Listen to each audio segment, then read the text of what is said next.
Good morning welcome back to our channel. आशा करब তোমরা প্রত্যেকে ভালো আছো, আমিও ভালো আছি। এখন বাজে 8:34 আর আমি এখন থেকে ব্লগটা শুরু করছি।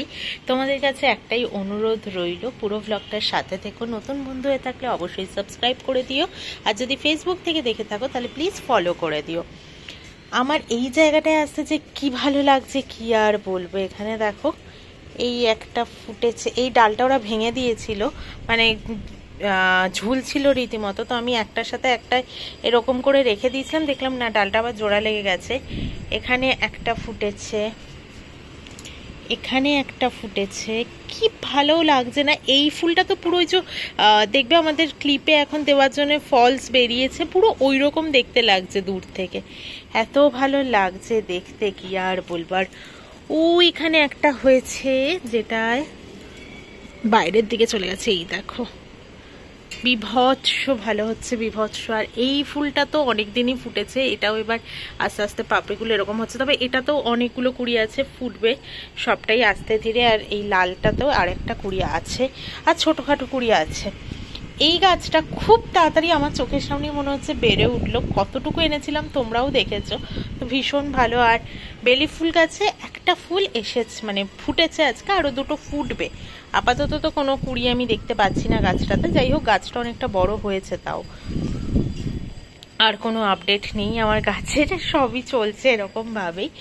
তো এত ভালো লাগছে না সকালটায়, আজকে অনেকদিন বাদে একটু সূর্য দেবতা উকি দিয়েছে, যদিও চলে যাবে বলে মনে হচ্ছে, কারণ তেমন তীব্রতা নেই রোদের। চলো এবার আস্তে আস্তে রান্নাঘরের দিকে যাওয়া যাক। ব্যালকানি দিয়ে ঢুকেই এই দেয়ালটাকে পেছনে রেখে আমি তোমাদের সাথে বেশিরভাগ সময়ই কথা বলি, মানে এই ফ্ল্যাটে আসার পর থেকে তো বলি এইখানটাকে পেছনে রেখে। তবে এইটা আর বেশি দিন ফাঁকা থাকবে না, টিভিটা লেগে যাবে, তখন আর ওখানে দাঁড়িয়ে কথা বললে একটুও ভালো লাগবে না দেখতে। তো যাই হোক, আমি এখানে একটু বসে নিচ্ছি, কারণটা হচ্ছে তোমরা জানোই যে আমি ঘুম থেকে উঠেই কাজ করতে পারি না। উঠেই বলবো না, আমি 45 মিনিট 1 ঘন্টা হয়তো বসেই থাকি এভাবে, দুবারিতে কথা বলতে বলতে তো বসি, তারপরেও কিছুক্ষণ বসে থাকি। আমার ভালো লাগে, মানে উঠে একটু মনে হয় নিজেকে নিজেই টাইম দিচ্ছে, এইটা নয় তো। মানে আগে যখন প্রবীণ মর্নিং শিফট ছিল তখন তোমরা দেখেছো, মানে মাথায় গুঁতো খেয়েছি, এরকম হয়েছে, চোখ ঠিক করে খুলতে পারি না, কিন্তু রান্নাঘরে তখনই ঢুকতে হবে, নয়তো শেষ হবে না টাইমের মধ্যে সবটা। তো ভাবেই চলতো। তো এখন আবার যখন এই সুবিধাটা একটু পেয়েছি, তাই একটু বসেই নিই। আমি আগাগোড়াই, মানে আমার যখন বিয়ের আগে টিউশন বা এরকম থাকতো তখন আমি ঘুম থেকে উঠে কিছুক্ষণ বসে নিই। মানে যদি যেদিন ঘুম থেকে দেরি করে উঠতাম সেদিনকে গিয়ে টিউশনে গিয়ে কারোর সাথে কথাও বলতাম না, মানে আমার না মুডটা অফ হয়ে থাকে, একটু ঠিক হতে আমার একটু টাইম লাগে ঘুম থেকে উঠে। এক একজন তো এক এক রকম, তো আমার তাই হতো। তো আর কালকে আমি কোনো ভ্লগ দেইনি, তার কারণটা হচ্ছে কালকে আমার আবারও ভালো লাগছিল না। তোমরা তো জানো আমার মাঝে মধ্যে একটু মনটা খারাপ হয়, কেন কেন জানি না, বলবো না, জানি বলতে মানে আমার মনে হয় যে একা এখানে থাকি, তো কখনো কখনো মনে হয় যে ভালো লাগছে না। আর মানে একই গতে বাঁধা নিয়মের মধ্যে চলছি, সকালে উঠছি, রান্না বান্না, প্রমি খেয়ে বেরিয়ে যাচ্ছে, তারপরে আমি আমার মতো, তারপর বিকেলে সব কাজ ফাজ সারার পর তারপরে হাঁটতে বেরোনো, এসে রাতে রান্না, ব্যাস শেষ একটা দিন, এভাবেই চলছে। তো গতে বাঁধা নিয়মের মধ্যে থাকি। তো শনি রোববারটা একটু ভালোই লাগে, কারণ প্রমিও বাড়ি থাকে, তো ওই জন্য যাই হোক ওভাবেই সামলে নিতে হবে। আমরা শুধু আমি নই, আমরা অনেকে এরকম এখন আছি, নিজের শহরকে ছেড়ে, নিজের জায়গাকে ছেড়ে। তো ঠিক আছে, আস্তে আস্তে মানিয়ে তো নিয়েছি, অনেকটা মানিয়ে নিয়েছি, আরও হয়তো হয়ে উঠবে ঠিকঠাক। আর আজকে রান্না করব, রান্না বলতে সেরকম কিছু নেই। সকালে করব চিড়ের পোলাও, যেটা প্রমিও বিকেলের জন্য নিয়ে যাবে, আর আমি একটু একটু খাবো। আর আজকে মাছ করব একটু। আর কালকে তো ভ্লগ বানাইনি, কালকেও নিরামিষ খেয়েছি আমরা, সোমমঙ্গল দুদিন পরপর নিরামিষ খেয়েছি। কালকে দুপুরে বানিয়েছিলাম ঝিঙালু পোস্ত, মুগের ডাল আর লঙ্কার পকোড়া। আর রাতে বানিয়েছিলাম কি বানাবো বুঝতেই পারছিলাম না, সবজি প্রচুর ছিল কিন্তু কি বানাবো বুঝতে পারছিলাম। কারণ কালকে যখন ঝিঙেটা শেষ করলাম, পটল আলু আর বেসনের বড়া করে একটা সবজি বানিয়েছিলাম, একটু ঝোল ঝোল মতো রেখেছিলাম, কারণ ভাত দিয়ে খেয়েছিলাম। আর দুপুরের ঝিঙে আলু পোস্ত একটুখানি ছিল, যেটা আমরা দুজনে ভাগ করে খেয়ে নিয়েছি, কারণ দুপুরে আমি ঝিঙে আলু পোস্ত খাইনি, শুধু প্রমি খেয়েছিল, কারণ আমি আগের দিন রাতের বাসি খিচুড়িটা খেয়ে নিয়েছিলাম। তোমাদের হয়তো একটু বুঝতে অসুবিধা হবে, কারণ মাঝে একদিন গ্যাপ চলে গেছে তাই জন্য। তো মানে আগের দিন না তার আগের দিন এইভাবেই তো চলছে কথা। তো চলো এবার তাহলে শুরু করা যাক, আর বকছি না বেশি।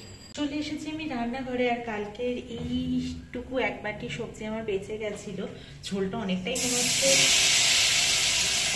টেনে যাচ্ছে, কারণ বেসনের বড়া ছিল আর কালকে রাতে আমাদের ভাত মেখে খেতেও লেগেছে। তো যা আছে সবজি প্রমির হয়ে যাবে। এই সবজিটা দিয়ে অনেকটাই আছে সবজিটা। এটার এক বাটি মানে ভালোই ছিল সবজি।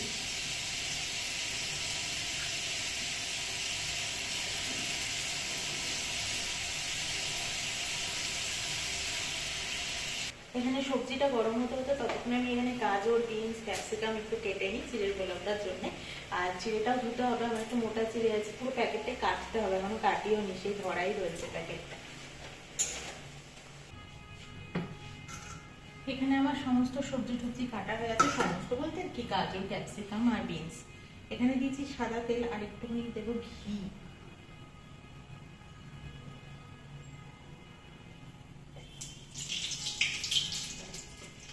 চিড়ের পোলাওতে একটু ঘি না হলে একটু ভালো লাগে না, তাও তো চিনে বাদাম ফাদাম দেওয়াই যায়, কিন্তু তুমি খেতে চাই না। চিড়ের প্যাকেট এখনো কাটাই হয়নি, কাটবো।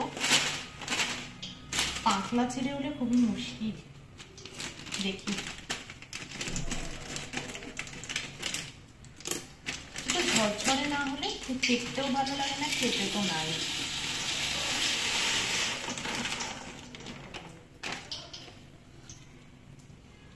না খুব পাতলা নয়, ঠিকঠাকই আছে।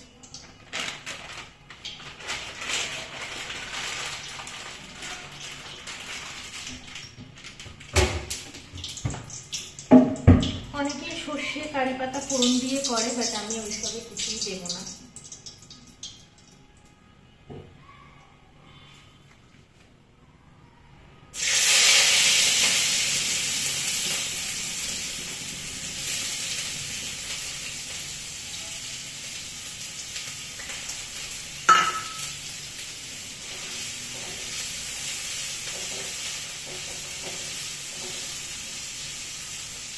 এটা ভাজা মতো চিড়েটা ধুয়ে আমি একটু জল ছড়িয়ে নিই।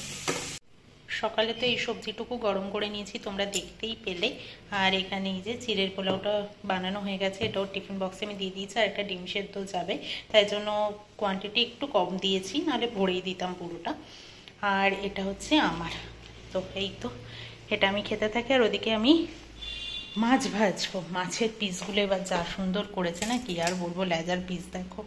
তো 2 পিস করে ওই জন্য নিয়েছি। এখন বাজে 9:57, চা বসাবো, প্রমিকে ডাকবো। আর আমার রান্নাবান্নার সমস্তটা কমপ্লিট হয়ে গেছে, রান্নাঘর সমস্ত মুছে টুছে দিয়েছি, সমস্ত শেষ কাজবাজ। এবার ঘর ঝাড় দেবো, ঘর মুছবো। আজকে এই কাজ দুটোই করিনি, কেন বলো তো, প্রমি ঘুমায় তো রোজ, নাহলে ওই ঘরটা আমাকে আবার পরে ঝাড় দিতে হয়। তো ওই জন্য ভাবছি আজকে ও উঠুক, তাহলে আগে রান্নাবান্না করে নিই, আজকে একবারেই দিয়ে দেবো, তাই জন্য সেটাও করব। তো চলো চাটা বসাই। পুরো ঘরটার মোছা হলো সুন্দর করে। এখন তো দেখতে ভালো লাগছে, আসলে সাদা টাইলস তো একটুখানি কিছু পড়লেই চোখে দেখা যায়, বিশেষত চুল সারা ঘরে, মানে চুল চুল চুল সারা ঘরে তাই থাকে, তো একটু অস্বস্তিই লাগে তখন দেখলে পরে। তো মোছার পর তো দেখতে ভীষণই ভালো লাগে, কিন্তু ওই আর কি কয়েক সেকেন্ড, তারপর তো চুল টুল আঁচড়াতে গেলে, এইসব করতে গেলে তো আছেই। তো চলো এবার যাবো স্নানে। প্রমিনেটা রেডি করে নিয়েছি, এখানে সবজি দিয়েছি, আর এই যে মাছ দিয়ে দিয়েছি, আর এখানে এইটুকু আমার জন্য আবার রেখেছি। তো চলো ও খেয়ে দিয়ে বেরিয়ে যাক। মেঘ ডেকে তুমুল বৃষ্টি নামলো, অন্ধকার অনেকক্ষণ ধরেই হচ্ছিল। তোমাদেরকে যেটা বলি, অন্ধকার হাওয়া মানেই বৃষ্টি নামছে এমনটা নয়, প্রচন্ড হাওয়া আসছে, জল পুরো ছিটছে। তো ভীষণ জোরে নামলো বৃষ্টিটা, বাপরে বাপ, না খোলা যাবে না। আমার তো একটা ব্যাম্বু ট্রি রয়েছে, যেটা তোমরা জানো, যেটা আমি রেখেছি, তাও অনেক কষ্ট, অনেকগুলো ডালপালা চলে গেছে, অনেকগুলো ব্যাম্বু হলুদ হয়ে গেছে। তো আমি আবার এই 3টে ডাল জোগাড় করেছি, যেটা কিনা আমাদের নিচেই রয়েছে গাছটা। এখান থেকে দেখালে বোধহয় তোমরা দেখতেও পাবে, তবে অনেকটা কোণা থেকে দেখানো হয়ে যাবে, আমি পরে গিয়ে দেখাবো। তো ওনাকে জিজ্ঞেস করেছিলাম ওখান থেকে নেওয়া যাবে কিনা, বললো নিতেই পারো। ওগুলো আসলে যারা ঘর সেরকম চলে গেছে তারা না নিয়ে যায়নি, মানে গাছ ছেড়ে চলে গেছে, এটা তো আমি ভাবতেই পারি না।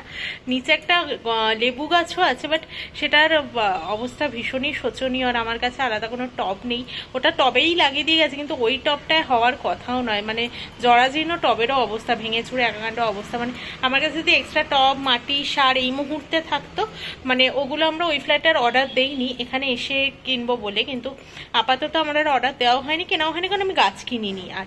তো ওই জন্য, তো যদি থাকতো আমি নিয়ে এসে লাগিয়ে দিতাম। ওখানে রোদ পায় না, জল পায় না, তো জরাজীর্ণ অবস্থা হয়ে গেছে পোকায় খেয়ে খেয়ে।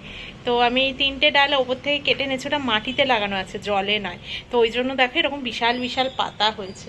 তো আমার যেগুলো রয়েছে তার সাথে এই কয়েকটা ডালকেও অ্যাড করে দেবো এখন। এই যে হচ্ছে আমার গাছটা, যার খুবই দৈন্য দশা চলছিল, তো তাও বাঁচিয়ে বুচিয়ে রেখেছি। এ কটা নিচের তো এই একটাই ব্যাম্বু রয়েছে, আর বাকিগুলো ছিল না। আর এই যে শিকড় বাকড়গুলো ছোট একটা পটে বসানো থাকে তো বেশ এরকম, ওই জন্য দলা পাকানোর মতো হয়েছে শিকড় বাকড়গুলো। তো যাই হোক, দেখি এগুলোকে যদি ঠিকঠাক করে একটু বাঁধা যায় আর কি। রঘু সঘু ব্যাম্বু ট্রি থেকে একটু মোটু সোটো ওকে করতে পেরেছি, মানে এখন বাঞ্চটা দেখলে তাও একটু ভালো লাগছে। এই যে বেঁধে দিয়েছি আমি এই ফিতেটা দিয়ে মতো, এটা হচ্ছে এই যে ডাস্টবিনের কাগজগুলো থেকে বেরিয়ে আসে না, পলিথিনগুলো থেকে, ওই দিয়ে বেঁধে দিয়েছি।